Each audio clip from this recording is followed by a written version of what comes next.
Yeah, our local MPs play a significant part in the democracy that we have. They make up 72 of the 120-ish seats in Parliament.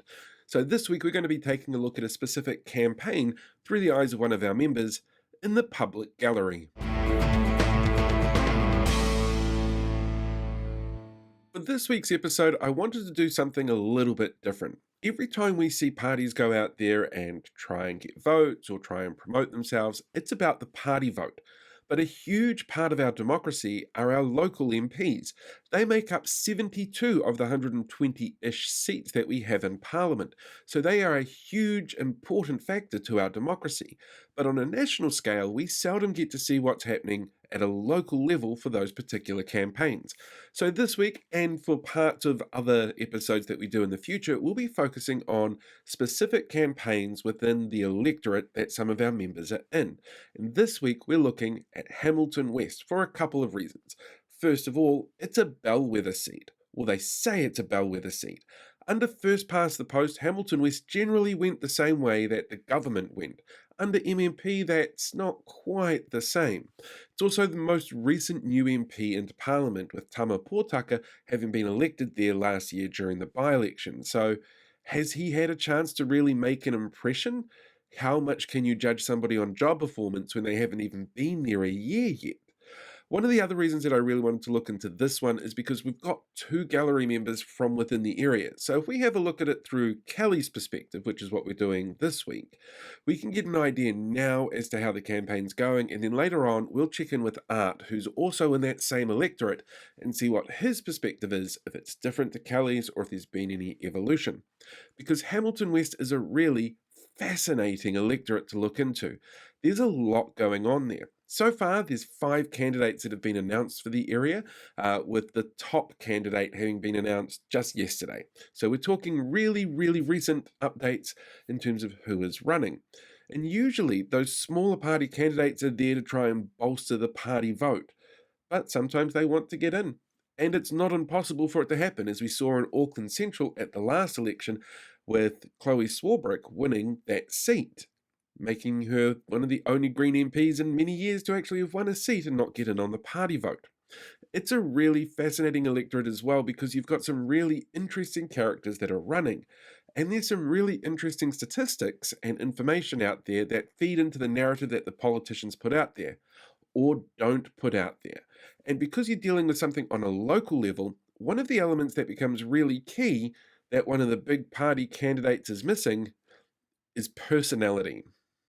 So this is how we're going to break down the episode today, because there's a few different elements to get through. First of all, we're going to do a breakdown of the candidates themselves and who's running within the electorate, because there's a very wide range of people out there. But at the time of recording, which is 20th of July, Moon Landing Day, the anniversary of the moon landing was today, there are still a number of parties, smaller parties, that haven't announced who it is that they're putting in, or if they're putting in candidates at all. Some of those parties, to be fair, probably don't believe the moon landing actually happened, but doesn't mean that they can't put candidates forward. And they do change the dynamic of an election cycle, which is one of the reasons why we will check in on this electorate a little bit later. Then we're going to find out exactly what it is that a local MP does. What do they bring to the table? And what does the current MP, Tama, bring to the table? Because he's a bit different to what we've seen in terms of local MPs for Hamilton West in the past. We're also going to do a little bit of a look into what the past Hamilton MPs have actually, well, achieved isn't quite the right word, because that's part of the problem with the Hamilton West electorate. The MPs are capable people who go in for the right reasons, but they don't tend to do very well in terms of public profile, of getting their name out there, or of achieving high positions within any of the parties that they've been in. So let's jump in and learn a little bit more about the candidates themselves and what people feel about them on the ground floor. So let's take a quick look at some of the players, the candidates that are going to be running specifically in Hamilton West. First of all, you've got the incumbent MP, Tama Potaka, who is, well, at the time he was described as a bit of a helicopter candidate, brought in from Auckland really specifically to win that seat for the National Party, which he did, but he does have ties back to the region itself. He's done work with Tainui Group Holdings, and he's done a lot of work around things like co-governance. It's one of those sort of interesting areas for a National Party MP to be an expert in, considering the party's stance on things like co governance has definitely changed since last time they were in power. So, having somebody like Tama within the ranks is actually a really good thing for the National Party. It shows some diversity, but it also brings on expertise in a field that they seem to have been lacking in. And he's certainly made a bit of an impression with Kelli. Tama Potaka from the recent by election. So 6 months, 7 months on the job. And to be fair, if you've been in a job 6 months, how much of an impact could you have made anyway? Um, so yeah, it is really hard to tell. In the opposing corner is Labour candidate Myra Williamson, and she's kind of just there, and that's a big problem for the Labour Party. You see, as a bellwether seat, there's kind of an expectation that there'll be a bit of a push to get this candidate through, but well, there hasn't really been that so far. Party insiders have said that Myra is a lovely individual who's very capable, but her personality's not shining through. And the feedback I've been getting from voters is very much along those same lines. I've had people tell me that they would rather vote for a National Party candidate to represent them than Myra because they just don't know her. The campaign itself has been run by some very passionate people who are all over the age of 60. They don't really have much nuance in the way of how social media works, for example. And Myra herself has stated to people that support her she's not a big fan of social media. She's on Facebook and Instagram because it's kind of expected of her, and her feed is very company line. There's no personality coming through in there, which does make it really hard for voters to engage with her and understand what it is that she's offering that's a counterpoint to the current sitting MP. It could be a really big disaster for Labour in this electorate if she doesn't up her game. And I'm not the only one who's seeing this. Um, I've had no interactions with Myra, nor have I seen her out and about, nor would I know what she really looked like except the core flutes went up in the weekend. I did see one Waikato Times article, and so I know that maybe they had something to do with the Waikato District Council, maybe in law. Don't know what type of law, but that's all I know. I followed her Facebook page, but can't really get a sense of who she is or what she offers. It's just, and this is one of my pet peeves with politicians when all they do is take selfies at events and think that means that they're engaged in the community. It's not true. Um, but that's all I'm seeing. And that may seem really unfair, but I just don't see that as meaningful engagement. Of the minor parties that have put candidates forward so far, there's only three that have been announced. For ACT, there's Susan Stevenson, who's the owner of the Public Trust building down the main street of Kirikiriroa, Hamilton, which is a huge three-story building with giant Roman-style columns out front. It is very much an icon of the street. She has experience in education and actually founded the, it's a terrible name, but Freedom Institute of Higher Learning. Terrible now, but in the context of when it was actually founded, it was perfectly fine. Her work in education has led her to want to help education choices in government that ACT is a part of. But she's number 32 on the ACT party list. The chances of her getting in are pretty slim at this stage. Okay. That name rings a bell. Well, see, I've never even seen them out. Like, no, I'm not saying I know everyone in Kirikiriroa, but I would have thought that I'd seen them around, but I haven't. The Green Party has announced Benjamin Doyle as their candidate for Hamilton West. He is a researcher at the University of Waikato, dealing really specifically with kaupapa Māori areas, especially around tino rangatiratanga, takatapuitanga, and anti-racist pedagogy. It's a really deep, intense area of research, but his skills and experience come from working within education at a secondary school level in both Tamaki Makaurau, Auckland, and Kirikiriroa, Hamilton. And he wants what most Green Party candidates want, a future that they can pass on to their children and a te tiriti-based future for us to be able to build on. Benjamin Doyle, I see relatively quite a bit in and out through. I guess maybe we move and shake in the same circles. Um, but I've seen him out and them out and about. Haven't, to be honest, asked many questions around. their campaign, what they offer, what they would like to achieve if elected. I haven't done any of that. It's just sort of somebody who's at the events, and I know we probably have similar values, but I haven't asked any questions. Finally, the last announced candidate so far for top is Dr. Naomi Pocock, who is a pretty big name when it comes to STEM in this country. She founded an organization called STEM Curiosity, which is designed to work with kids, looking at enhancing them in the science, technology, engineering, and maths fields. She's also done lecturing work in things like sustainability, and she has a focus as well on education. In fact, all of the minor parties so far that have announced candidates in Kirikiriroa Hamilton, education seems to be the really big focus area for them. And that's a really fascinating way to sort of interpret what's important this election. Because during the by election, there was a lot of criticism hurled at the negatives of living within Hamilton West. Those positives are just as important for voters. I would like for somebody to talk about how they might be able to get Hamilton West to be even better. So, not looking at it from a deficit perspective. I don't want to hear about what you're going to do about crime. And actually, I don't really think that's what. I don't think that there's an easy solution. So, I don't want to hear about your superficial stuff. What are you going to do to really look after the people who are here, and to find ways that we can be really proud of living here? So, I saw a post on residents of. I know you shouldn't read comments on residents of Dinsdale. I did.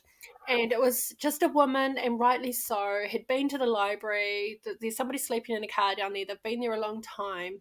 And somebody else had asked them for money. And she was found intimidated and said, I don't like Dinsdale. And was like, yeah, Dinsdale's gone to shit, all this.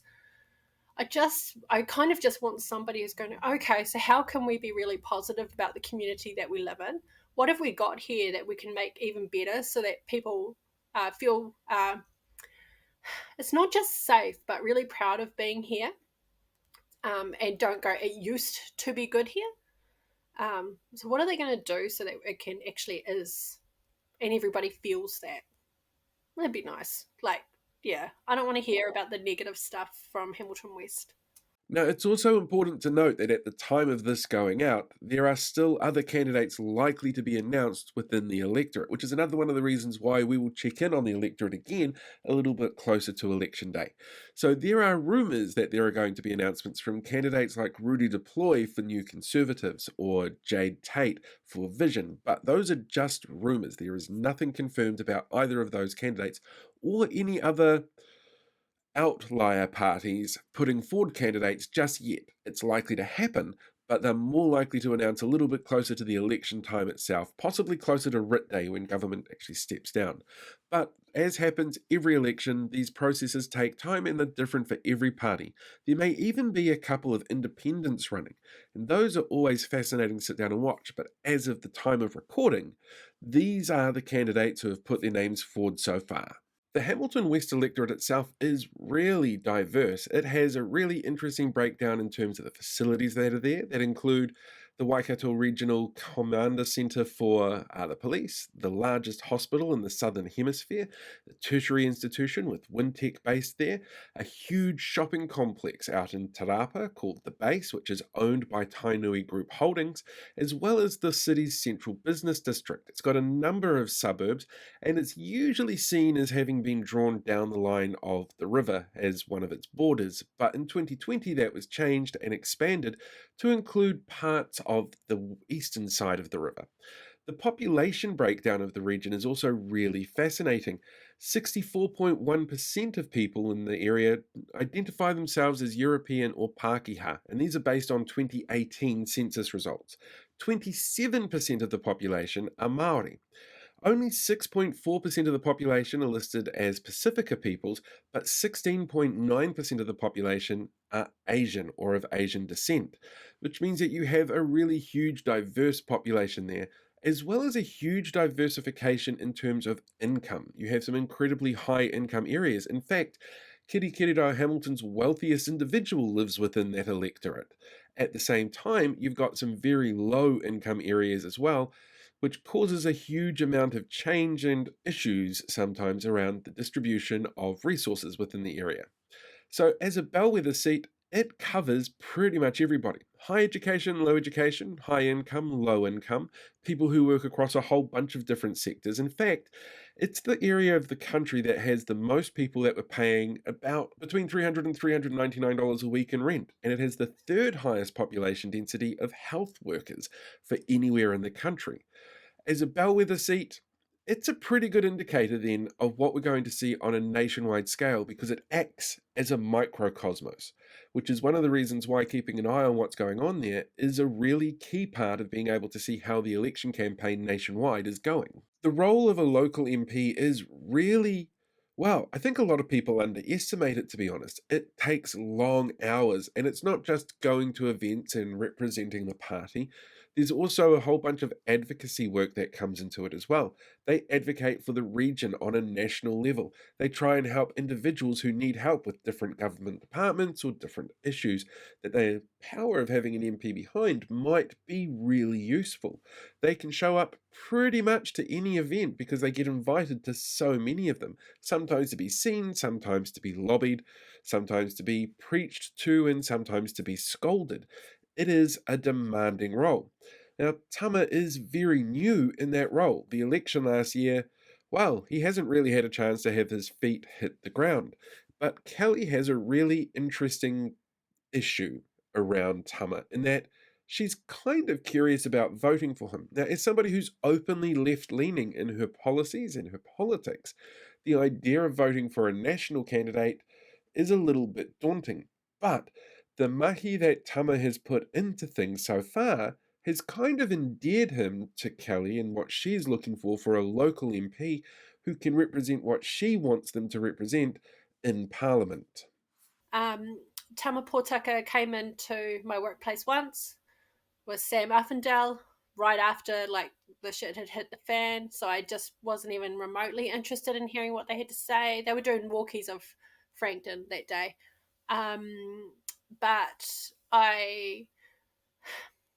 I don't like anything the National Party has said in terms of the policies they've offered so far, and actually some of the ones lately are just stupid.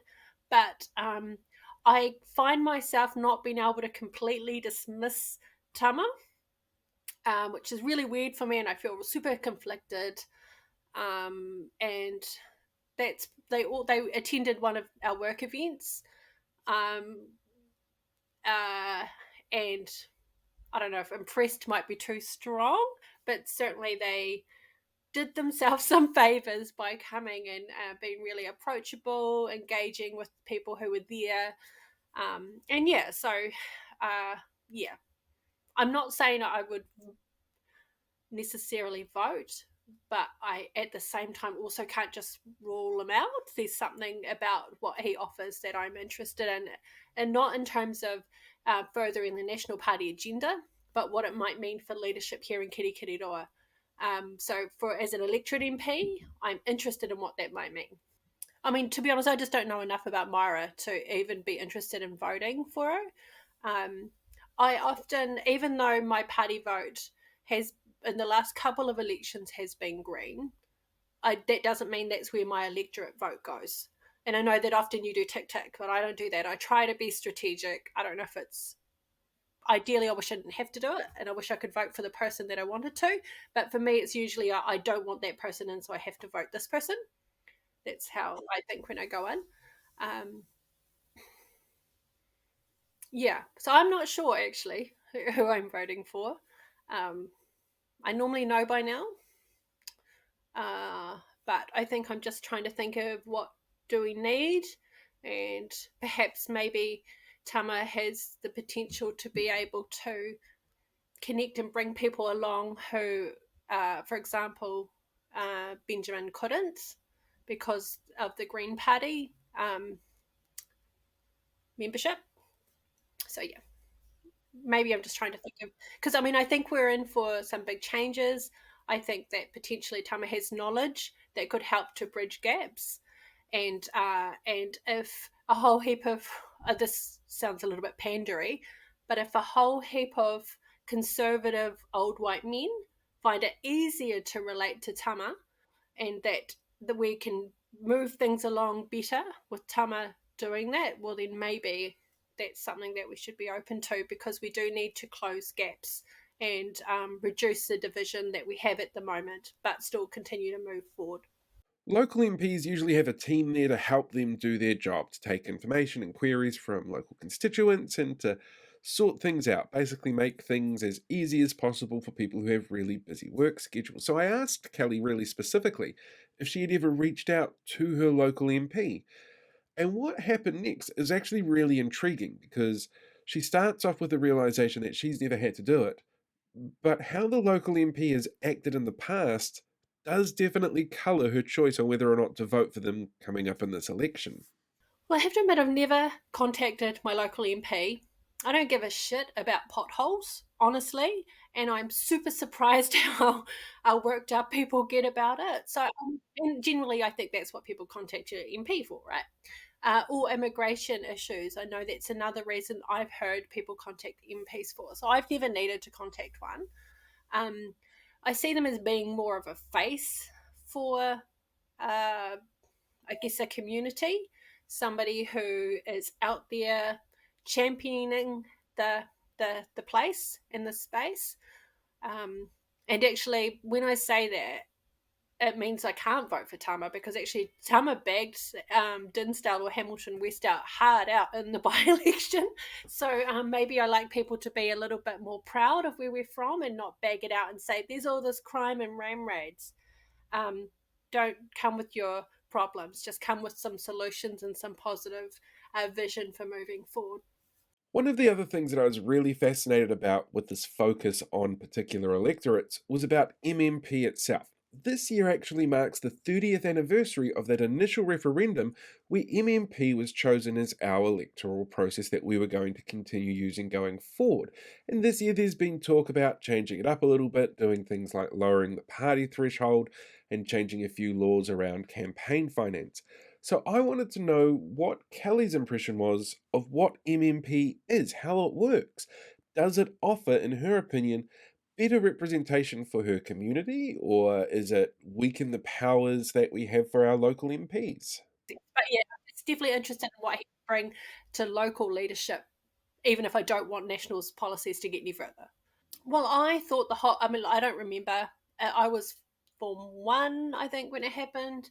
But what I assumed MMP was all about was getting all of 100% of the people coming up with this is like so ideological and unrealistic, but coming up with some sort of consensus so everybody gets a little bit of a say instead of the opposition thing that I just don't think works. It does nobody any favors. It's wasteful and inefficient, and means we're not getting the best ideas out of everybody who sits around in the chamber. So I don't think the current MMP system as it is works. I think it could be better.